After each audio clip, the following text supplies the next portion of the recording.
The Culling of Stratholme is a Caverns of Time dungeon that sends you back to the events of Arthas cleansing the plague in Stratholme. This dungeon consists of wave by wave trash with bosses spawning at wave 5 and 10, followed by a brief escort to the third boss and another escort to the fourth boss. This dungeon also has a timer with an epic flying mount as a reward. The first boss you're going to come against spawns at wave 5, which is called Meat Hook. He has constricting chains which stuns a player, dealing physical damage every second for 5 seconds. He has disease expulsion where Meat Hook belches, dealing nature damage and interrupting spellcasting within 10 yards. And finally a Frenzy where the boss frenzies, increasing his damage by 10% for 30 seconds, stacking up to 10 times. The tactics for this are pretty easy. It's actually just a tank and spank fight. The constricting chains can be frustrating as it can stop the tank using defensive cooldowns, but just make sure all casters and healers are further than 10 yards away to stop the disease expulsion from interrupting, and be careful of the Frenzy. This boss does hit extremely hard, but really most of your focus will be on the tank as a healer anyway. Next up, at wave 10, you're going to get Salramm the Fleshcrafter. He does a Shadow Bolt, which just casts a Shadow Bolt at the highest threat target, dealing a large amount of shadow damage. It can be reflected and grounded, so if you're a prot warrior, reflect. If you've got a shaman, grounding totem. Still Flesh drains a target, temporarily reducing their damage by a large amount and increasing his own by the same amount. He's got Summon Ghouls, which summons 2 ghouls that attack players. He's got Explode Ghouls, which explodes a live ghoul for significant fire damage to all targets within 10 yards of the ghoul. And finally, he's got Curse of the Twisted Flesh, which is dispellable, by the way, and it's cast on a random player, cursing and reducing max health by 25% and dealing low amounts of shadow damage every 3 seconds for 30 seconds. So tactics-wise, the Shadow Bolts cast on the tank can be heavy hitting, especially after a Still Flesh. The core damage of the fight comes from the Summon Ghoul and Explode Ghoul mechanics, and the easiest way to do that is to have your DPS nuke the ghouls when they spawn. The boss can only explode living ghouls. It's not living a ghoul, living. If you don't have the DPS to do this, just have your tank pick the ghouls up and stay out of the 10-yard radius. The tank will take significant damage as the boss normally casts a Shadow Bolt straight after an Explode Ghoul, but dispel the Curse of the Twisted Flesh as soon as possible and just keep your tank alive and blow those ghouls up. After the first part of the Arthas escort, you'll get Chrono Lord Epoch. He's got a Time Warp ability where the boss slows time, reducing movement, casting and attack speed by 70% for 6 seconds. He's got Time Step where the boss charges a random player and deals physical damage, Wounding Strike where he strikes the tank, dealing physical damage and reducing healing by 25%. This also applies a physical damage over time, dealing damage every 1 second for 4 seconds. He's also got a Time Stop which stuns all players for 2 seconds, and Curse of Exertion which is dispellable, and it curses a target, increasing their ability cost by 100% for 10 seconds. This ability is horrible, especially if you're an energy or a rage user. Get rid of it. Tactics wise, this boss can be frustrating. The charges on a random player, as well as the assortment of slows, increased ability costs, it can all be very annoying to deal with. Quick dispels on the curse and making sure the tank is healed up before a time stop is important. The tank should manage his own cooldowns to be used around Wounding Strike. The only thing that can really go wrong on this fight is if the tank dies during the time stop or the Wounding Strike. Other than that, just keep getting rid of that curse. Infinite Corruptor is where you're going to get your mount, so it spawns if you complete the waves and the escort and reach it within 25 minutes of starting the dungeon. This boss has to die before the end of the timer for the achievement to be successful, and it's got Corrupting Blight which deals 8% max health to all players every 3 seconds for 2 minutes and stacks 5 times, and he's got Void Strike which attacks the tank, dealing large shadow damage and ignoring the enemy's armor. The tactics of this really is if you reach the boss before the timer's expired, it just needs to die fast. The Corrupting Blight debuff will affect all players and stack quickly at 5 stacks, almost being impossible to heal. It's just a straight run up to the boss and nuke it really quick fight. And for the achievement, it's just to kill the Infinite Corruptor in Culling of Stratholme. So the achievement requires you to have completed everything from the first wave in Strat to killing the boss in 25 minutes. The boss can leave during the fight, so engaging the boss isn't a safety. The final corridor is very trash heavy and can be tough if you're trying to push through it. In fact,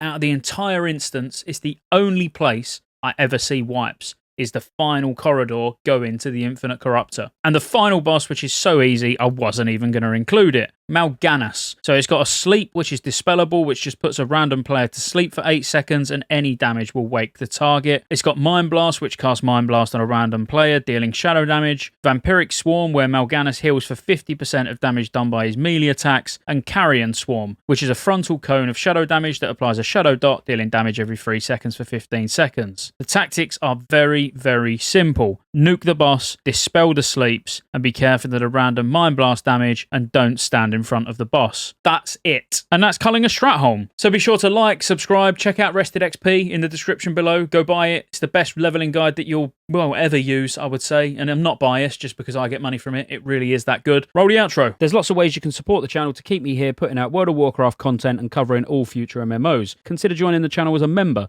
You get access to emotes. Everyone will know you're a member when you comment on future videos because you get a nice icon next to your name. And you get access to members-only videos, which I'll be putting a lot of on the channel throughout the year. Additionally, there's a Patreon link in the description as well. Thank you for watching all the way to the end, and I'll see you on the next one.